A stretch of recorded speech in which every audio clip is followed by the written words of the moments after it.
Hi, and welcome back to the latest edition of the Red Pill Fiction Factory. Sorry for the delay between episodes, but everyone in my family seems to have been poorly at one point or another in the last couple of months. Today's guest is Abram, if you're speaking Spanish, Lopez, from the Midwest. He's our first return guest. He was on the second show 2 years ago, and his book then that we reviewed was called Going Gone. And now we're moving up into his second book, which is a very impressive development, I've got to say. It's called Mousetrap. And welcome, Abe. How are you? Doing very well. Thank you, Richard. Thanks for having me back. It's great. It's a pleasure. Part of the main reason for the podcast is to help budding red-pilled writers, but also gradually, depending on how long it runs for, I want to follow their progress to an extent, and not everybody and not all the time, but it's very interesting to come back every now and then and see what's developed. Now, you've been very busy in the last 2 years writing your latest. We'll come to that in a minute. First, would you give us a little bit of a background on Abe Lopez, where where you live, what you do, sort of thing, and without giving it all away, but yeah, up to you. Yeah. Currently live in the South. Live in Arkansas. I've been here for over 10 years now. I've lived kind of a little bit of everywhere in the United States. I grew up in Colorado, lived in Nevada for a little bit into high school, and then that's when I moved to Arkansas. Had a brief stint in Virginia, and then back again, and then we're actually in the process of a move to the Southwest. So a little bit of everything. And so I think you kind of get a little bit of that varied geography in some of my writing, and especially in this one. If you read the Mousetrap Murders, you're going to see, a lot of those locations end up being, what we're and I mean, that's kind of, they say write what you know. Well, when I saw certain things, certain landmarks and geographical things, I'm like, you know what, I can incorporate that into a good novel, and that's what I ended up doing. I saw that coming. I was going to ask you specifically on that subject. You're of Mexican extraction like me. Mm-hmm. Yeah. Yep. But you were born in the States, were you, or yes? It's funny. My parents are from the state of Chihuahua, so northern Mexico. My three siblings were all born there as well, and they'd immigrated, and then I was the only one of the kids that was born here in the United States in Colorado. Right, and you're let's sort of deal with it. You're proud to be an American. You're a sort of staunch supporter of the America that we knew often, and of the ideals of the Constitution, and because you look at the liberties that it's given me, the opportunities it's given me, and you have a certain pride in that, but you also you take it for what it is, warts and all, sort of thing, right? So you see some of the things that are happening in America today, and also I write about a lot of the things that are happening, sort of, right or left, and then that's the whole thing. Is one of the things that I kind of rail against is this whole binary thinking sort of thing. Is you should only think, as a liberal does, or you should only think as a conservative. I'm like, no, there's truth to be found, in the middle, in the gray, and so like I said, I try to write this last book as honestly as possible. So it may not cast certain things that that the right sees, the right kind of upholds. Let's say, in particular, like the police, uphold them to a certain standard. Well, I try to shine as honest a light as possible, and that's not to say that I'm going to bash the police. Policing is a important thing in society, but responsible policing is important. And then on the left, you see certain things, that they uphold, and I'll try to shine the light on that as well. Now, the new book is not particularly political, though, as you just hinted, on the periphery, you can sort of sense the politics seeping in. But the first book, Going Gone, was more explicitly political, and you definitely proved your red-pilled qualifications with that one. Before we go on to the newer book, would you give us a review of what Going Gone was about, and stylistically as well as the plot line, because it was quite an interesting way you set out the book, I remember. Yeah, and it's so Going Gone is an anthology, and so each one of their I think it's a total of 12 short stories. They're connected, but some of them are definitely the connection is more evident than others, and the underlying theme, or at least the big push at the beginning is kind of like a modern day Franz Ferdinand situation. You have a leader that is assassinated, and then just like World War I, a lot of dominoes start kind of tumbling down, and the same sort of thing, but it's set in a more modern time, and you have the fallout that occurs, kind of throughout the world. Most of the stories are set in America, but it's all about how our politicians, how our intelligence, how our celebrities, how everyday people all deal with this event that ends up affecting the world, sort of thing. So and it's all you're seeing this one event and the outcomes through the eyes of all these people, whether they're powerful or whether they're street level sort of thing. So Yes, now that was an accomplished work. There was no question about it. But the one you've written now is, I've got to say, far more accomplished. You seem to have matured quite a lot in the intervening very few years. Stylistically, you've made this one a much more typical sort of classic format with it's a crime novel. In the classic style, I think it could almost be published by one of the big well, it could definitely be published by one of the big houses, by one of the well-known names that we know in crime writing. It's called The Mousetrap. The spiel at the beginning starts off with the mousetrap murders us all. It is voracious, never sated. It consumes all who enter and leaves not a trace of dignity nor integrity. It murders most in their sleep, but also a goodly sum in broad daylight. It is remorseless.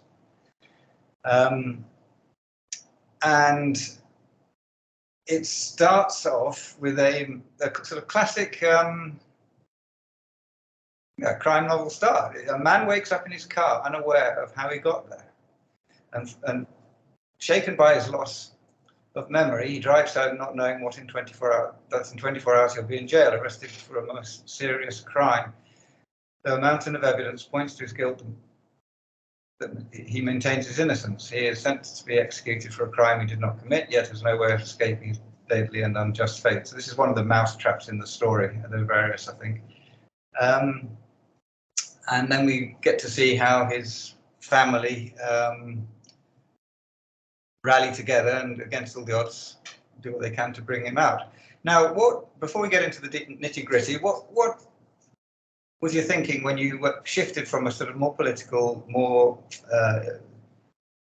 less classical, less typical sort of format to this? Were you consciously saying, right, this is what I think you were doing. I've cut my teeth on the first novel. I really enjoyed it, but now I'd like to sort of use the skills that I've acquired and experience and go a bit more mainstream, go a bit more into the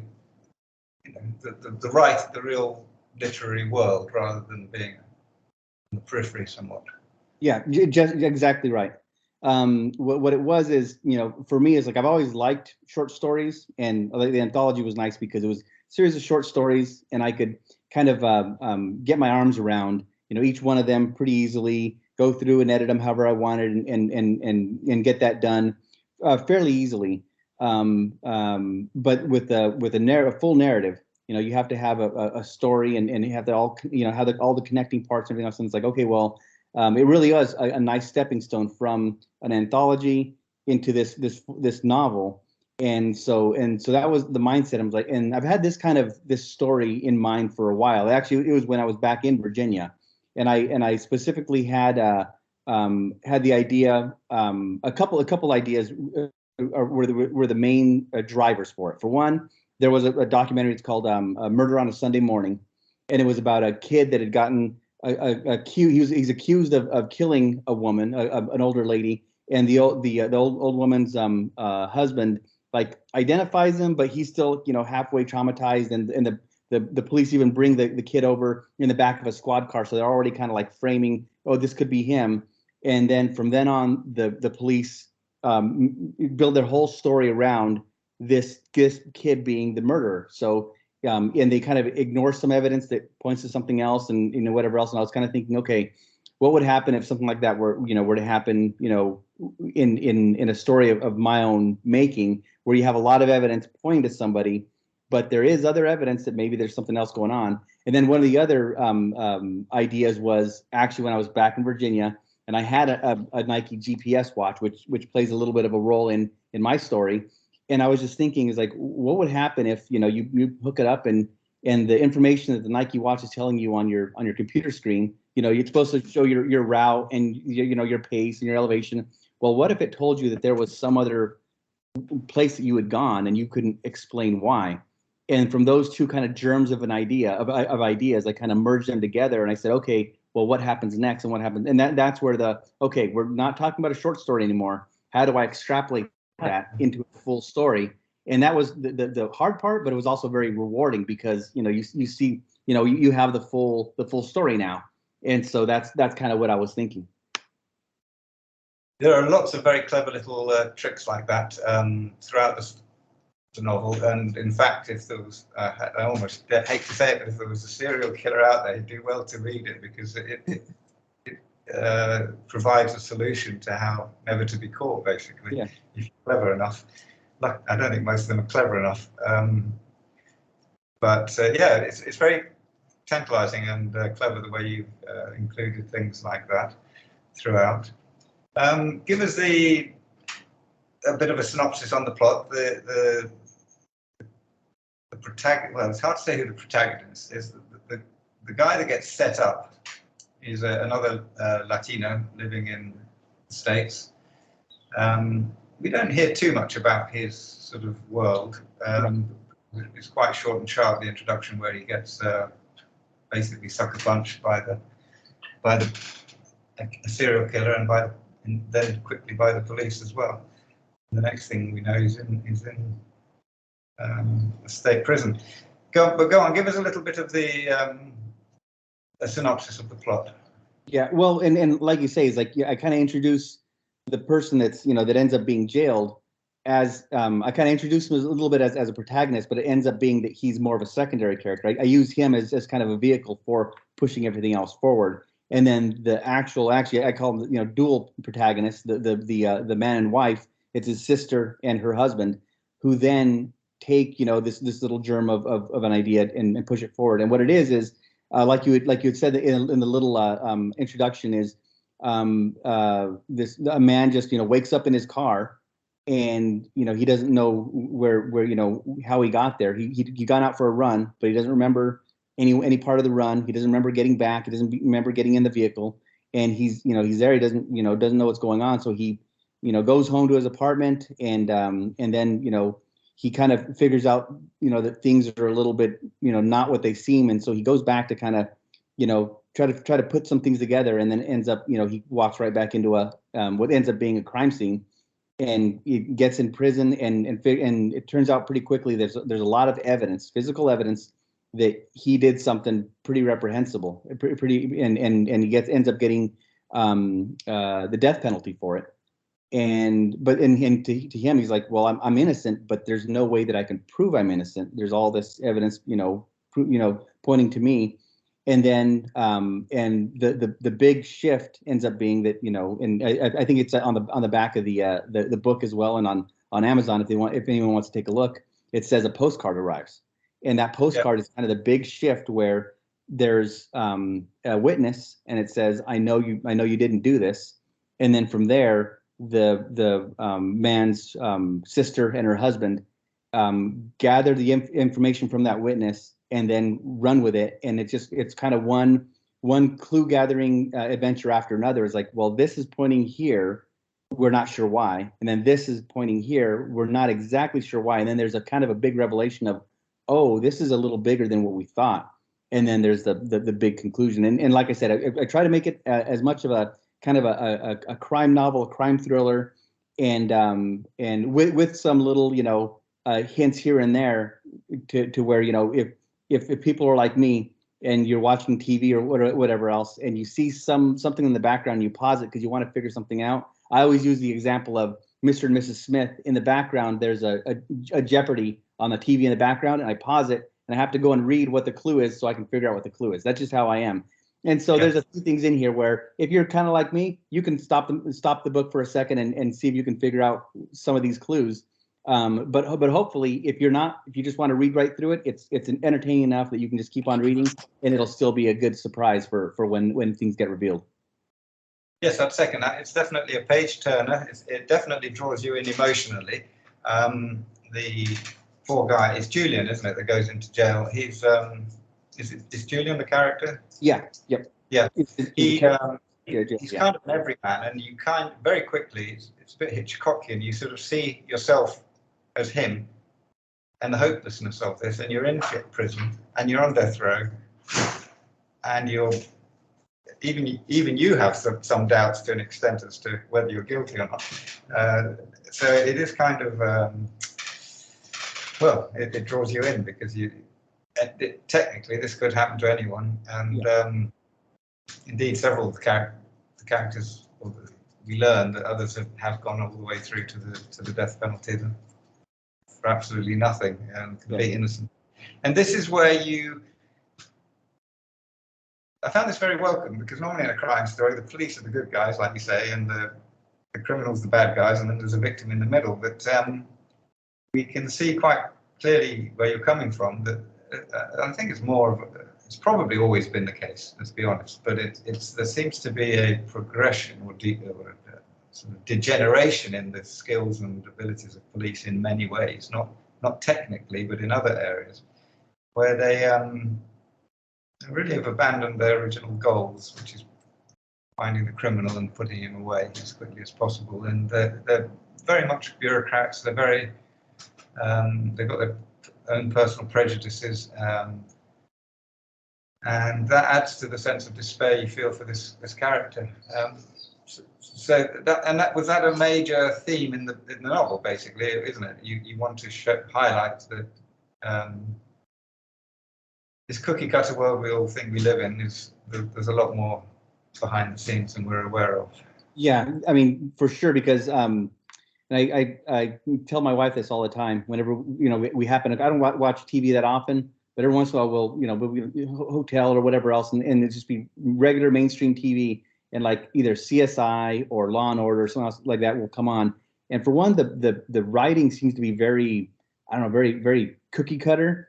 But it's always, the answers are right there, and the cops are the good guys, and they're always going to do things perfectly, and also the detectives are just brilliant, and they figure things out and whatever else. And it's like, well, then we take a look at kind of how policing is going, and I always use this as an example. It's like we used to call police, we call them peace officers. They're keepers of the peace, and now they're called law enforcement, right? They're enforcing laws. But the thing is that's great until you realize who's making those laws. If it's a bunch of politicians who are making laws that benefit them or that benefit the people that pay for their campaigns or whatever else, well, then we also see, like, especially like during COVID, we saw police doing some pretty horrific things in the name of the greater good, in the name of, this is for the public safety. It's like you're beating people up because they're not wearing a mask, and it's like, well, is this what you signed up for? But to them, it's like, I'm just doing my job. It's like, I just want to get paid. And if I don't do this, I'm not going to, It's like, okay. But at what point do we ask ourselves, is this ethical? And are these the people that are just mindless drones that are just going to, uphold the law for this small subset of people and not uphold the law for the greater amount of people, right? I think we've, funnily, it echoes exactly what's happening on the international stage as well, where the US, for example, and NATO were seen as the good guys, the peacemakers, the upholders of the rules-based order, law enforcement, if you want. But now they're also being revealed for, who makes these rules, who makes the laws, and and where are they going with it? And they get to bend the rules when it kind of benefits them. It's like, well, we're not technically in a war with Russia if we send them these kind of munitions. Well, now now we're going to send them an Abrams tank. Now we're going to send them some jets or whatever else. And it's like, and now I guess the UK, we're going to send some training individuals. There's like, Right, but if those soldiers, the British soldiers get killed in the process of being in the Ukraine, how is how and those are all the things that just push and push and push and push. We're asking ourselves, okay, are we dedicated to peace, or are we Yeah. dedicated to pushing this agenda that we've yeah, and that's And what comes in. going back to the more local, the police situation, I think what's interesting is to be fair, they do sometimes have bad cops in Law and Order and stuff, but it's always motivated by a kind of lust, greed, corruption. There's that kind of thing. But what you're highlighting is much more just the inanity of the bureaucracy in modern day world, where they're pen pushers, they're paper pushers, they sit at the desk jockeys, they have no interest really, and it's not just the police, it's whether woman at the DMV in America, the drivers or whatever you call it. Yeah, it's the ultimate form of bureaucracy. Is that Yes.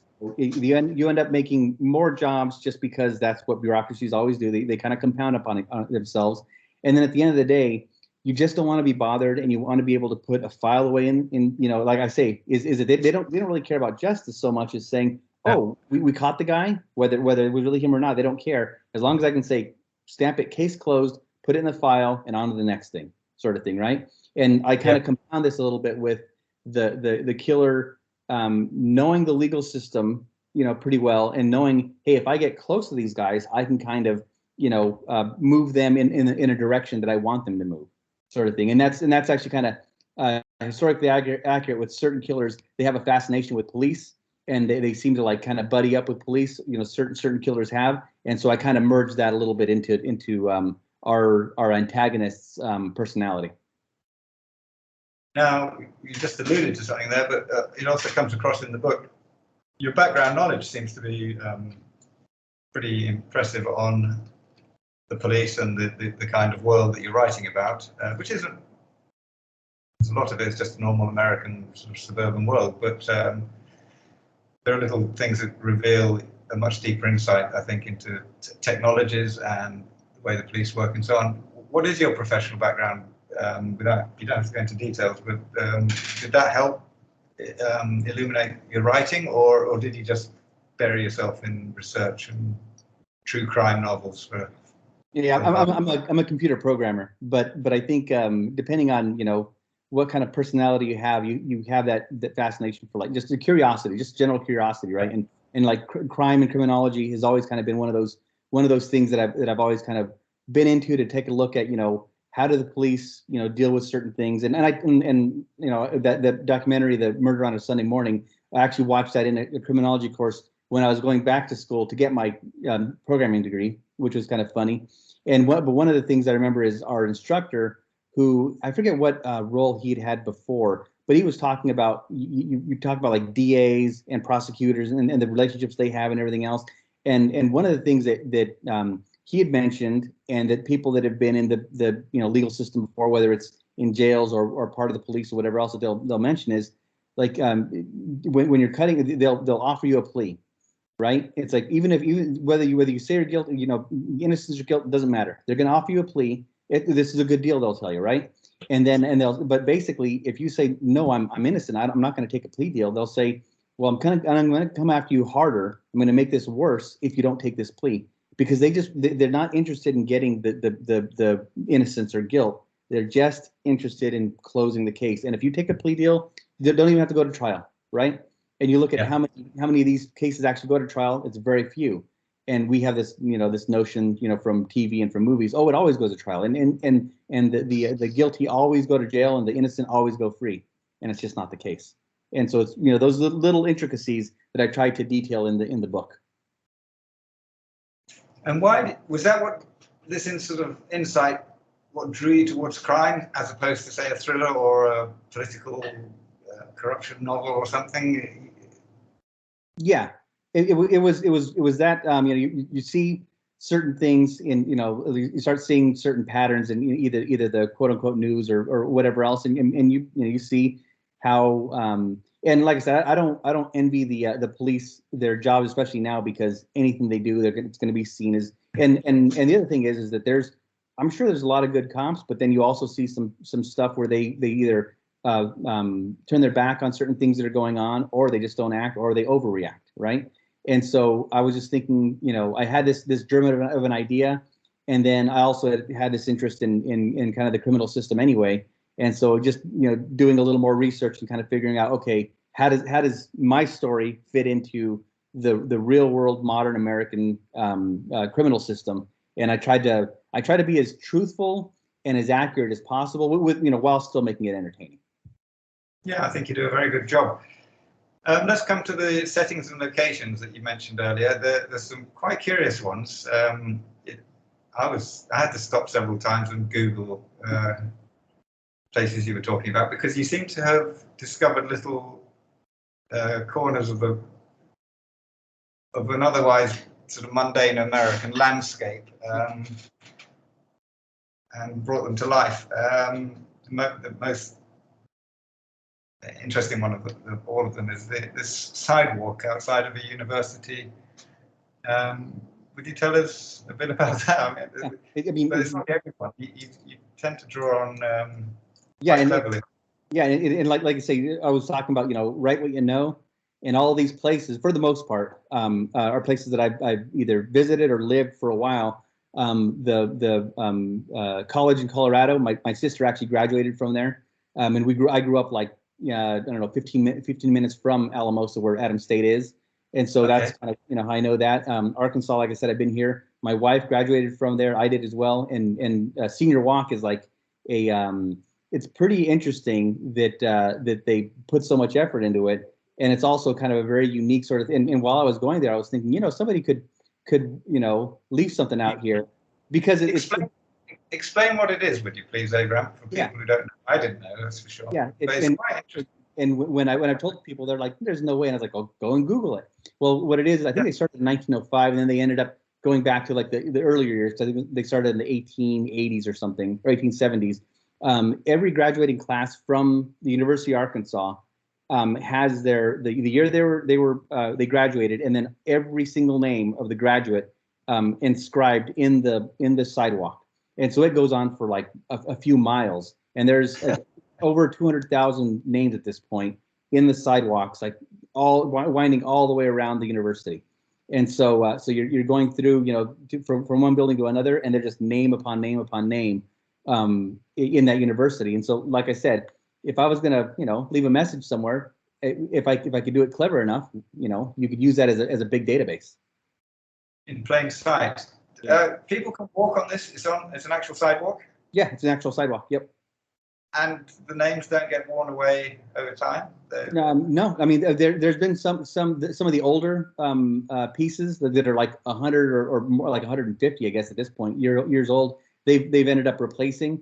Whether or not they get the treatment that I mentioned in there, I would imagine they'd be something, but every few years or whatever else. But like took a little bit of artistic liberty there. But and there are some areas where I'm sure where they've gone over it with vehicles or whatever else, where it'll get a little more crumbly than others. But yeah, it's it's there, and it's one of those sorts of things where like I said, I've mentioned it to people, and they either think I'm like lying to them or like or exaggerating. Like, nope. I couldn't believe it. I couldn't believe it when I Googled it. I thought, well, I'm making a fool of myself here. Google it, and there it was. Anyway, well, it's very good.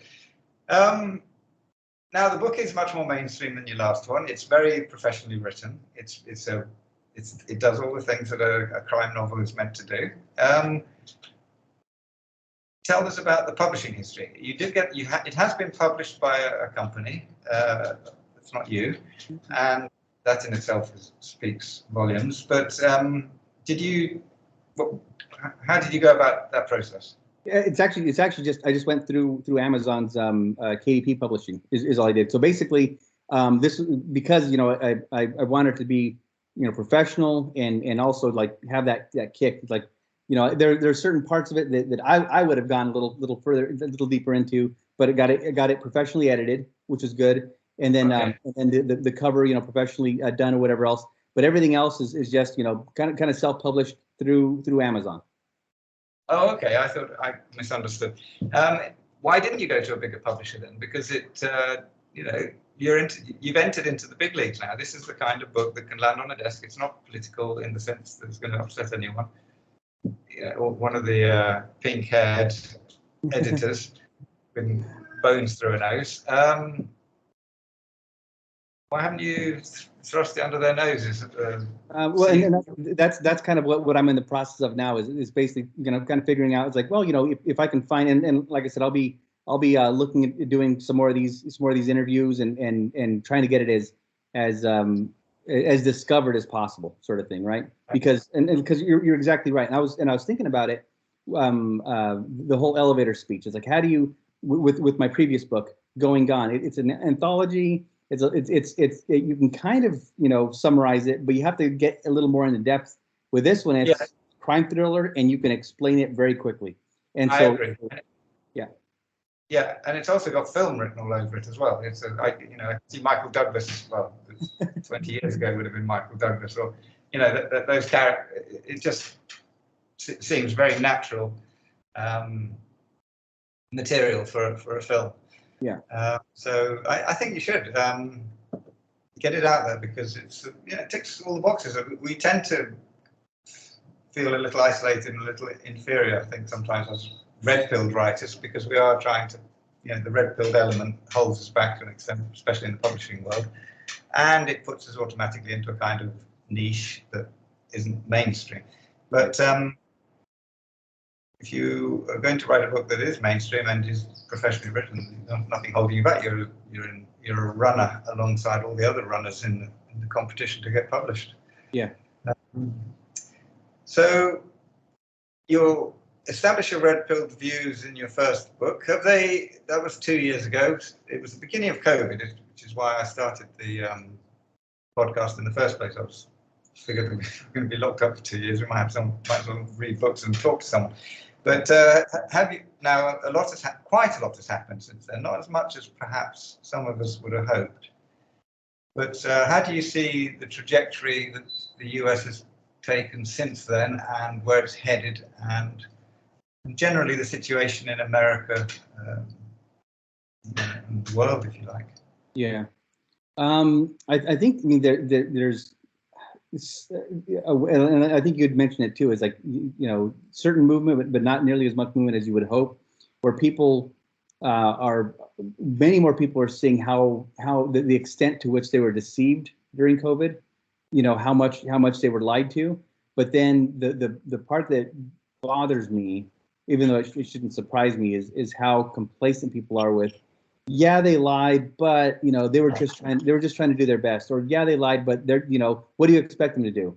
And it's like, I'm living in a dumpster, eating dumpster food, and my wife left me. But hey, small details. Yeah, exactly.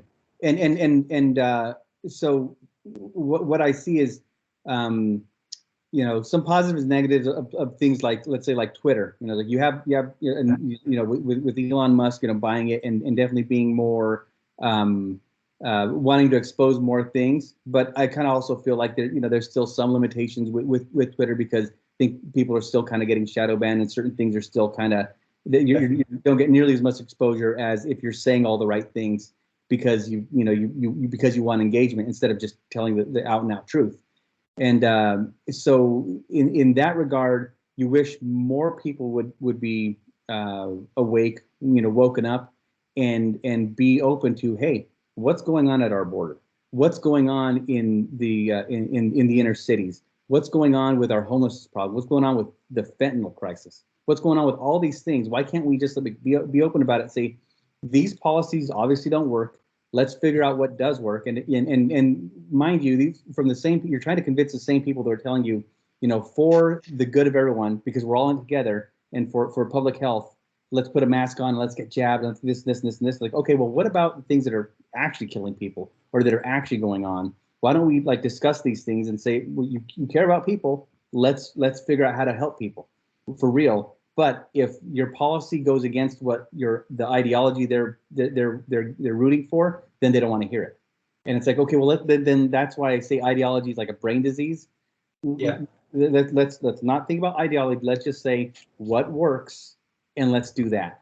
But it's not just any ideology. I mean, there are ideologies that you can justify to some extent. They're based on sort of reality. But the ideology we fight now is this woke mind fight, where males are females, up is down, backwards is forwards. You know, anything goes. You can kill children at birth. It is quite the ideology of all time, almost. You know, it's not just it's not just a nuance to whether we tax at 30% or 40%. It's quite, and it's that's you know that slippery slope sort of thing, right? It's like the first few steps end up being, oh, you're overreacting, but then once you're already going off the cliff, then people start waking up. Well, wait a minute, we should do something. That's great, but we're already going off a cliff. So why don't we do something about this before? And it's really weird to be on the rational side of it. And I mean, like you're talking about, like, you know, the men are competing against the women in sports, and you're the crazy one for saying we shouldn't be allowing this. You know, in combat sports of all things, in some regards. And you're like, that man is beating up that woman, and they're like, hey, you're being transphobic. Like, what world are we living in, right? Yeah. Yeah. Where do you see it all heading? Is there going to be a backlash that we've all been praying and waiting for decades, or is it all just going to continue down this slippery slope that you described, till we're in a swamp up to our neck and drowning? Yeah. I think there's going to be a backlash, and I think the longer we wait, the bigger the backlash. But it's just, you know, people are just kind of waiting around thinking, was like, well, everyone will wake up at some point. It's like, right, but if it's too late for people to wake up, then what's the point, sort of thing, right? It's amazing to see that more people don't want to speak up and say, hey, this is crazy. Let's do something about this now, instead of having to do something about this in 2 or 3 years when it's going to be much worse. Yeah. All right. So back to your writing. What's next, Abe Lopez? What's the third book going to be, and sort of what format, what style are you going to choose, or don't you know yet? I think for sure it's going to be a narrative again. I'm kind of mulling a couple of different things, whether it's an extension of this one, something, you know, maybe a couple of years afterwards, and I've had another idea for a book, and it's actually related to Going Gone. It's actually related to the very last chapter of Going Gone, where you have the kind of a little character that I introduce at the end, and I have him. He's a young, I think I said alpaca herder at the time, right? But he ends up being a leader in the kind of the post-apocalyptic sort of world in South America, and I've kind of had this idea kind of rolling around in my head for a while, and that may be the way I go. I need to outline it all and get it all kind of fleshed out and say if this is going to be like a big epic, or if it's going to be able to be like a tight novel, or exactly what it's going to be. But that's I think what I kind of want to do is you have the introduction of post-apocalyptic, you have a leader arise, and then you have, other elements, that influence a lot of that. So yeah, is what I'm looking at currently. The way the world's going at the moment, it'll be a documentary, not a fiction work of fiction. The apocalypse is definitely upon us, and there's bound to be people rising out of the ashes. Yeah. Personally, I'm hoping Latin America will be spared the worst of it, which is one of the reasons I live here. Yeah. I see ground zero as being the West, without any shadow of a doubt. But of course, when the West sneezes, the rest of the world doesn't do very well either. It gets tuberculosis. Yeah. Do you have a name or for the book yet, or anything like that? Something like, and I think I referenced that the young herder has like some discolorations, and they call him I forget what El Rey de Brea, the Tar King, right? Okay. And so something like that in that vein, whether the rise of the Tar King or just the Tar King, something like that. Okay. Well, sounds interesting. Will it be an optimistic, or is it just? I think it'll be. To me, I mean, I've always admired, or I've always been intrigued by like the rise of the Mongol Empire sort of thing. Yeah. and it's something in the vein of like the rise of like Genghis Khan and Right. his progeny, and kind of that with a mixture of, I always think about it as like, okay, well, we have, you know, democracies, we have monarchies, we have all these things, whatever else, but what kind of a government with somebody, you know, with certain leadership abilities or whatever else, how would he set up a government in a new country, basically? I have it envisioning him, you know, conquering some or most of South America and part of Central America, and how would he set that system of government, system of ruling up, sort of thing. So Very interesting. There's yeah. been a lot of apocalyptic books, but not too many set in Latin America, apart from obviously the Mayan apocalypto and stuff, but not the sort of future version. Yeah. Well, thank you very much again, Abe, for coming back on the show. I don't get to say that ever before, but Thanks for having me. This is awesome. well, it's a great pleasure. Maybe we'll get you back and seeing how we get on with the next novel. Yeah. It's great to watch your progress. You definitely have, in 2 years, the transformation of your writing is very impressive, what you've done, and hopefully we'll see more of it, and you'll be rewarded for your good work. Thank you very much, Richard. Thank you very much, Abe. All the best. Bye for now.